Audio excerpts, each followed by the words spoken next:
เนาะเจียวจำนี่ตรงนี้กันเนาะเอาปิ้งเรียบร้อยแล้วมาเอาทุกคนกินข้าวซ้ำกันเนาะแซ่บๆกัน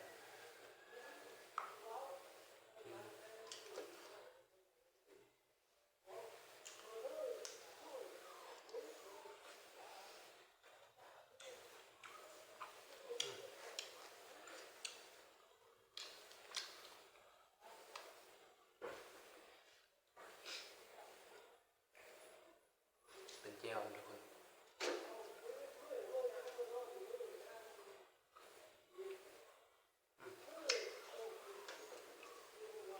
อาบีท่าหัว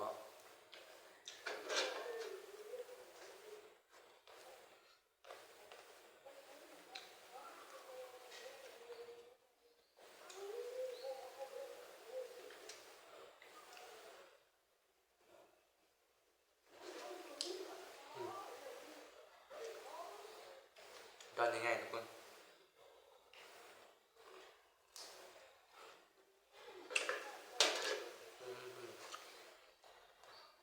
มันพอดีครับ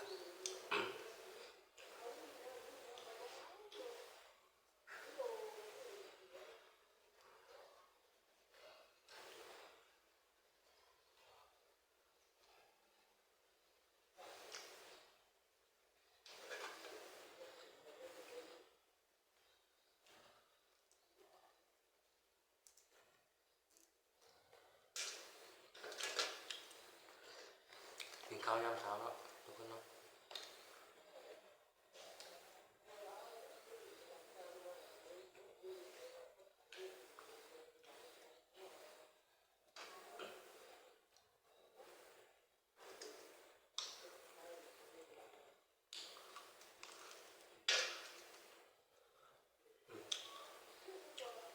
การตอนยังไงทุกคนอย่าแซ่บ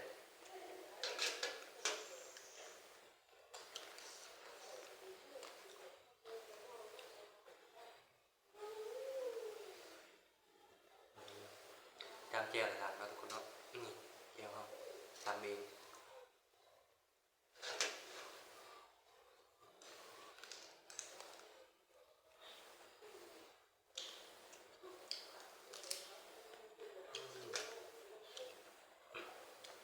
มันคักเลยทุกคนเป็น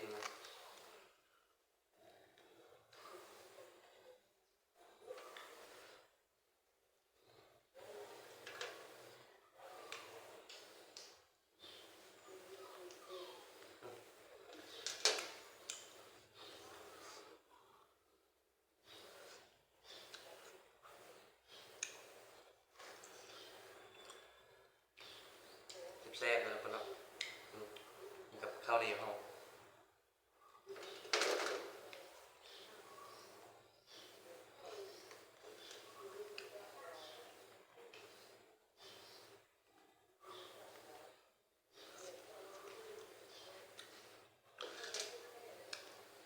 ไม่ได้ซื้อทุกคน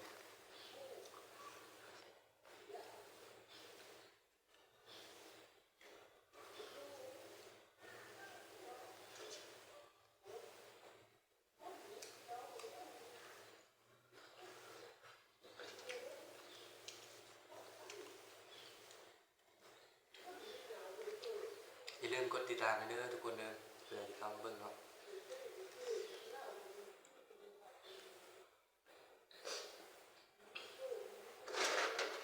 อันนี้เป็นขามันเนาะมาปิ้งไว้แล้ว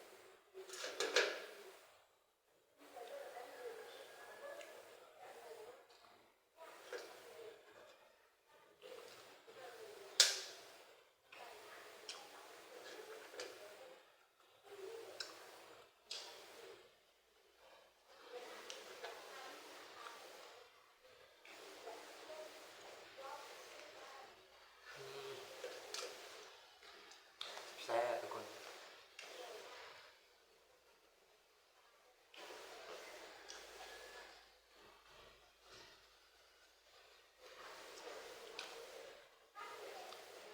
ผู้ใดที่เข้ามาเบิ่งเนาะอย่าลืมกดติดตามกดไลค์เนาะคอมเมนต์มาเลยอยากให้เห็นคลิปยังเราคอมเมนต์มาเลยในเจนให้เบิ่งเนาะ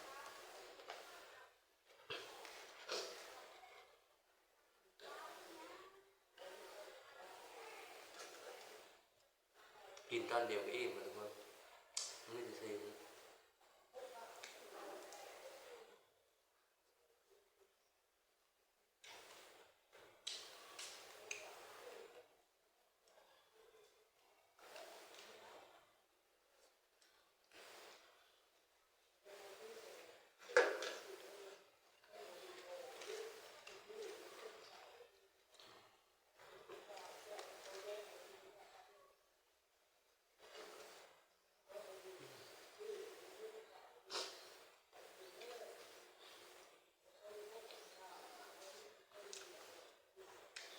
ทำง่ายๆมันคนมันจะแซ่บทำน้อยกินมันแซ่บ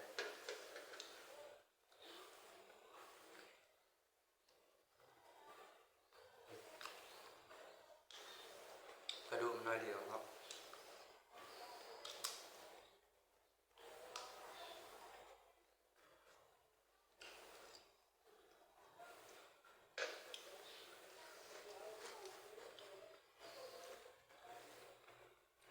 ข้าวเหนียวอ่อนๆเนาะ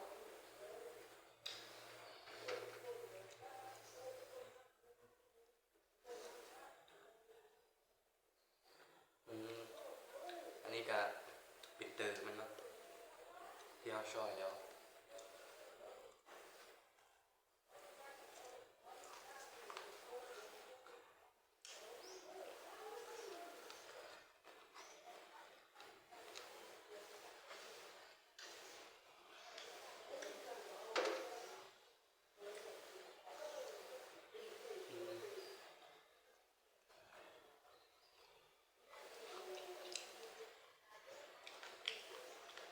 สักแซ่บแล้วคนนี่มีผักโบกันส้มเนาะเดี๋ยวเราจะเอามาให้เบิ่ง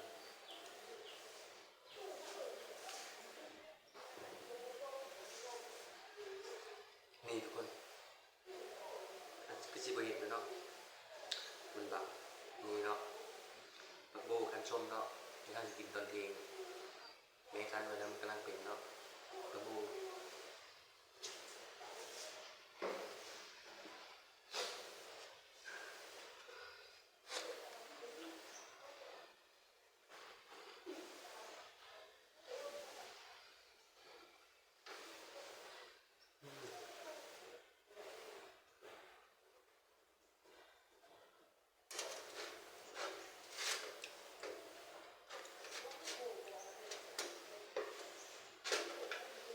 เป็นตับมันทุกคนตับมัน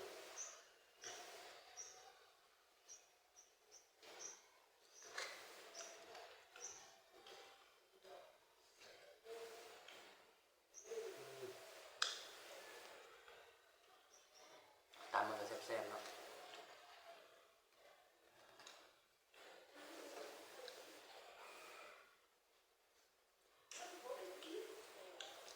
การแก้เป็ดทุกคนกินกับเป็นเป็ดโอ้ยแซ่บมาก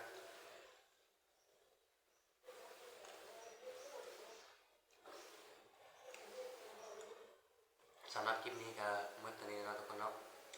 ผู้ใดที่เขามาเบิ่งคลิปก็อย่าลืมกดติดตามกดไลค์กดแชร์ให้